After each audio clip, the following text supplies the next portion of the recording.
Guys, welcome back to my YouTube channel. ഇന്നത്തെ പുതിയ വീഡിയോയിലേക്ക് എല്ലാവർക്കും സ്വാഗതം. ഞങ്ങളുടെ മാരിമം പൂജയുടെ 4ാമത്തെ ദിവസത്തെ വിശേഷങ്ങളാണ് കേട്ടോ ഈ വീഡിയോയിലുള്ളത്. വെക്കേഷനൊക്കെ ആയ കാരണം കുറച്ച് തിരക്കും കാര്യങ്ങളൊക്കെ ഉണ്ടായിരുന്നു. അതുകൊണ്ട് തന്നെ വീഡിയോ ഒരുപാട് പെൻഡിങ് ആണ് കേട്ടോ. മാരിമം പൂജയുടെ ലാസ്റ്റ് ദിവസമാണ് കേട്ടോ. അപ്പോൾ ഉടുക്കൊട്ടുപാട്ടോട് കൂടിയിട്ടാണ് കേട്ടോ ആരും നമ്മുടെ മാരിമം പൂജ സ്റ്റാർട്ട് ചെയ്യുന്നത്. ഞാൻ ഈ 2-3 ദിവസത്തെ വീഡിയോ ഇട്ടതിൻ്റെ താഴെ കമൻറ്റ് വന്നിട്ടുണ്ടായിരുന്നു. നമ്മുടെ പായൂസ് വ്ലോഗിൽ സനചേച്ചി കമൻറ്റ് ഇട്ടിട്ടുണ്ടായിരുന്നു. ഇതുവരെ ഇങ്ങനെ വിശേഷങ്ങളൊന്നും കണ്ടിട്ടില്ല, ആദ്യമായിട്ടാണ് ഇങ്ങനത്തെ വിശേഷങ്ങളൊക്കെ കാണുന്നതെന്ന് പറഞ്ഞിട്ട്. അപ്പം നമ്മുടെ ഇവിടെ ഞങ്ങളുടെ ഏറ്റവും വലിയ ഉത്സവം തന്നെ പറയട്ടെ. ഞങ്ങൾക്ക് ഓണം വിഷു എന്നല്ല, ഏറ്റവും വലിയ ഞങ്ങളുടെ ഒരു ഉത്സവം തന്നെയാണ് ഈ മാരിമം പൂജ.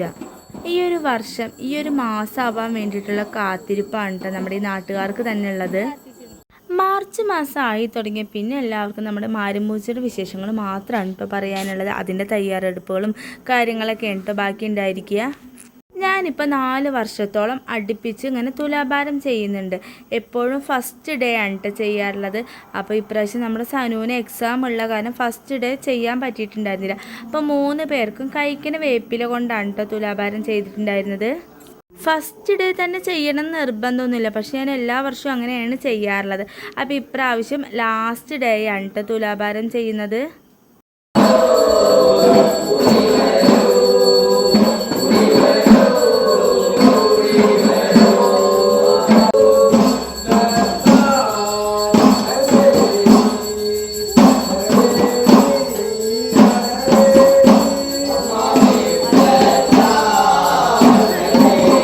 മുന്നിട്ട് 2 വീഡിയോസിൽ നിങ്ങൾ കണ്ടിട്ടുണ്ടായിരിക്കുന്നത് നമ്മൾ വൈകുന്നേരം മാവളക്ക് എടുക്കുമ്പോൾ ഇങ്ങനെ വെള്ളം കൊണ്ട് മഞ്ഞൾ നീരാട്ട് നടത്തുന്നത്. ഈ 4ാമത്തെ ദിവസത്തെ പ്രത്യേകത എന്ന് വെച്ചാൽ എല്ലാ വീടുകളിലും വന്നിട്ട് മഞ്ഞൾ നീരാടും. അതായത് നമ്മൾ മാവളക്ക് എടുക്കാത്ത വീടുകളിൽ എല്ലാ വീടുകളിലും മഞ്ഞൾ നീരാട്ടിന് വേണ്ടുന്ന വെള്ളം ഒക്കെ സെറ്റാക്കി വെക്കണം. രാവിലത്തെ അമ്പലത്തിലത്തെ എല്ലാ പരിപാടികളും കഴിഞ്ഞിട്ട് ബാക്കി എല്ലാ വീടുകളിലും വന്നിട്ട് മഞ്ഞൾ നീരാട്ട് നടത്തുകയാണ് കേട്ടോ ചെയ്യാറുള്ളത്. രാത്രിയിലത്തെ ഭക്ഷണത്തിനുള്ള തയ്യാറെടുപ്പുകളാണ് കേട്ടോ ഇപ്പോൾ ചെയ്തുകൊണ്ടിരിക്കുന്നത്. മുന്നത്തെ 2 ദിവസങ്ങളിലൊന്നും നമുക്ക് ഇങ്ങനെ കഷ്ണം അരിയാനോ പച്ചക്കറി നന്നാക്കാനോ ഒന്നും പോകാൻ പറ്റിയിട്ടുണ്ടായിരുന്നില്ല. മാവളക്ക് എടുക്കുന്ന കാരണം അതിൻ്റെ ചെറിയ ചെറിയ തയ്യാറെടുപ്പുകളും കാര്യങ്ങളൊക്കെ ആയിരുന്നു കേട്ടോ. 11 മണി ടൈമിലൊക്കെ ഉണ്ട് നമ്മളിങ്ങനെ കഷ്ണങ്ങളും കാര്യങ്ങളൊക്കെ അരിഞ്ഞ് വയ്ക്കുന്നത്. അപ്പോൾ ഈ സമയത്ത് തന്നെയാണ് കേട്ടോ നമ്മുടെ വീട്ടിലേക്ക് മഞ്ഞൾ നീരാട്ടിന് വരുന്നത്. അപ്പോൾ അതുകൊണ്ട് തന്നെ ആ മഞ്ഞൾ നീരാട്ടിൻ്റെ വീഡിയോ എനിക്ക് എടുക്കാൻ പറ്റിയിട്ടുണ്ടായിരുന്നില്ല. ആ സമയത്ത് നമ്മൾ മാരിമം കോവിലായിരുന്നു. എത്ര തിരക്കിനിടയിലായാലും ഈ ഒരു ഒത്തൊരുമയോട് കൂടിയിട്ടുള്ള ഈ ഒരു 4 ദിവസം വലിയൊരു പ്രത്യേകത തന്നെയാണ് കേട്ടോ ഈ ഒരു 4 ദിവസത്തിനുള്ളത്. കുഞ്ഞു കുഞ്ഞു മക്കളെ വീട്ടിലാക്കിയിട്ട് അതുപോലെ വീട്ടിലത്തെ പണികളൊക്കെ വേഗം തന്നെ ഒരുക്കിയിട്ടും എല്ലാവരും ഈ ഒരു സമയത്തിനുള്ള മാരിമം കോവിൽ എത്തിച്ചേരുന്നുണ്ട്. ശരിക്കും പറയുകയാണെന്ന് വെച്ചാൽ ഞങ്ങൾക്ക് ഹരം കൊള്ളിക്കുന്ന ഞങ്ങളുടെ ഏറ്റവും നല്ല വലിയൊരു വിശേഷം തന്നെയാണ് ഞങ്ങളുടെ ഈ മാരിമം പൂജ. ഈ 4 ദിവസത്തെ വിശേഷങ്ങൾ പറയാനാണ് ഒത്തിരി ഉണ്ട്. എനിക്ക് ഒട്ടുമിക്കതും വീഡിയോസൊന്നും എടുക്കാൻ പറ്റിയിട്ടുണ്ടായിരുന്നില്ല. 4 ദിവസം നമുക്ക് ഫുള്ള് എന്താ പറയുക ചില ടൈമിലൊന്നും എനിക്ക് വീഡിയോസ് എടുക്കാൻ പറ്റിയിട്ടുണ്ടായിരുന്നില്ല.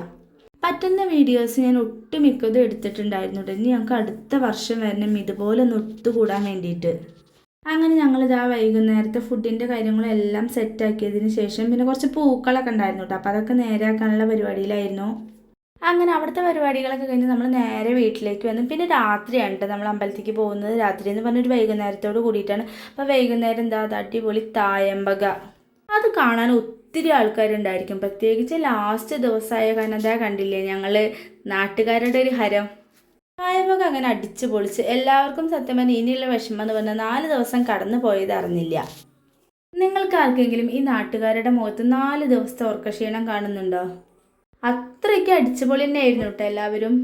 അങ്ങനെ തായമ്പകയൊക്കെ ഒരു ഏകദേശം 10:30-11 മണിയോട് കൂടിയിട്ട് കഴിഞ്ഞിട്ടുണ്ടായിരുന്നു. അത് കഴിഞ്ഞിട്ട് പിന്നെ അടുത്ത പരിപാടി മാവ് കുഴയ്ക്കുക എന്നുള്ളതാണ്. മാവിളക്ക് എടുക്കാത്ത വീടുകളിലേക്കും അതുപോലെ തന്നെ മാവ് വിളക്കിന് വേണ്ടിയിട്ട് പൂജയും കാര്യങ്ങളൊക്കെ ചെയ്തിട്ടുണ്ടാവില്ല, അവർക്ക് വേണ്ടിയിട്ട് നമ്മൾ അമ്പലത്തിൽ തന്നെ മാവ് ഉണ്ടാക്കിയിട്ട് കൊടുക്കുന്നുണ്ട്. 4ാമത്തെ ദിവസം ലാസ്റ്റ് രാത്രിയിലാണ് കേട്ടോ മാവൊക്കെ കുഴച്ച് അതിന് വേണ്ടിയിട്ടുള്ള പാകപ്പെടുത്തലൊക്കെ ഉണ്ടായിരിക്കുക. ഞങ്ങളുടെ മാരിമം പൂജ വിശേഷങ്ങൾ ഈ 4 ദിവസത്തെ ഇത്രയൊക്കെ ഉള്ളൂ കേട്ടോ. അപ്പോൾ നിങ്ങൾക്ക് എല്ലാവർക്കും ഇഷ്ടപ്പെട്ടു എന്ന് വിചാരിക്കുന്നു.